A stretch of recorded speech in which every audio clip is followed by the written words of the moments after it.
Part 2, Chapter number 1, Heredity and Evolution. Introduction. Can you recall 1. Which component of the cellular nucleus of living organisms carries hereditary character? Answer. DNA carries hereditary character of living organisms. 2. What do we call the process of transfer of physical and mental characters from parents to the progeny? Answer. The process of transfer of physical and mental characters from parents to the progeny is called inheritance or heredity. 3. Which are the components of the DNA molecule? Answer. The components of the DNA molecule are two helical strands consisting of deoxyribose sugar, phosphoric acid, and pairs of nitrogenous bases. Heredity and hereditary changes. You know that heredity is the transfer of biological characters from one generation to another via genes. Johann Gregor Mendel is pioneer of the modern genetics.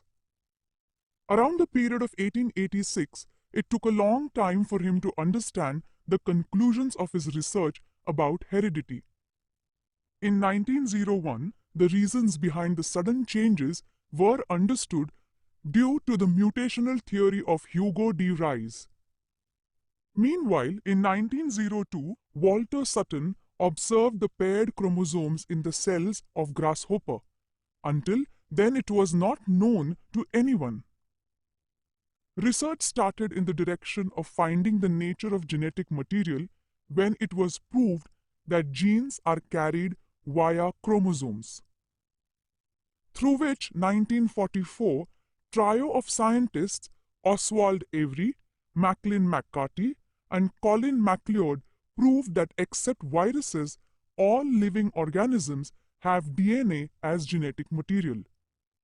In 1961, the French geneticists Francois Jacob and Jacques Monod proposed a model for process of protein synthesis with the help of DNA in bacterial cells.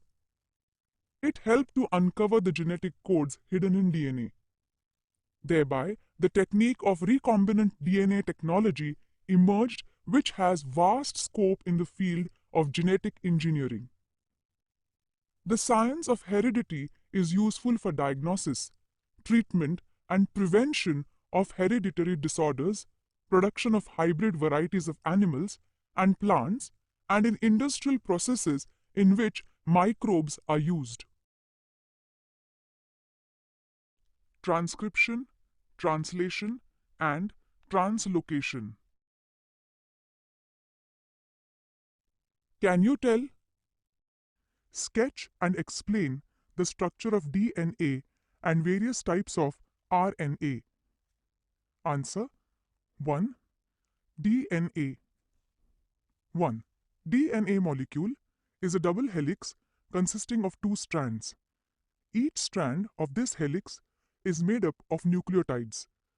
2. Each nucleotide is made up of A. Phosphoric acid, B. A deoxyribose sugar, C. A nitrogenous base. 3. Nitrogenous base are of two types, viz. Purines and pyrimidines. 4. The purines are of two types, viz. Adenine and guanine, and pyrimidines are of two types, viz. Cytosine and thymine. 5. The adenine always pairs with thymine with double hydrogen bonds. 6. While cytosine always pairs with guanine with triple hydrogen bonds. 7. The helices remain bound due to these hydrogen bonds. 2. RNA. 1. RNA is nucleic acid having single strand of ribonucleotides. 2. Each ribonucleotide is made up of A. Ribose sugar, B. phosphate molecules, and C. a nitrogenous base. 3. Adenine, guanine, cytosine, and uracil are the nitrogenous base substances which are present in RNA. 4. Adenine and guanine are two purines and cytosine and uracil are two pyrimidines. 5. RNA is found both in nucleus as well as in cytoplasm. 6. According to the functions, RNA is of the following three main types. A. mRNA. mRNA carries the information for protein synthesis from genes on DNA chain in nucleus to the ribosomes in the cytoplasm. Therefore, it is called messenger RNA.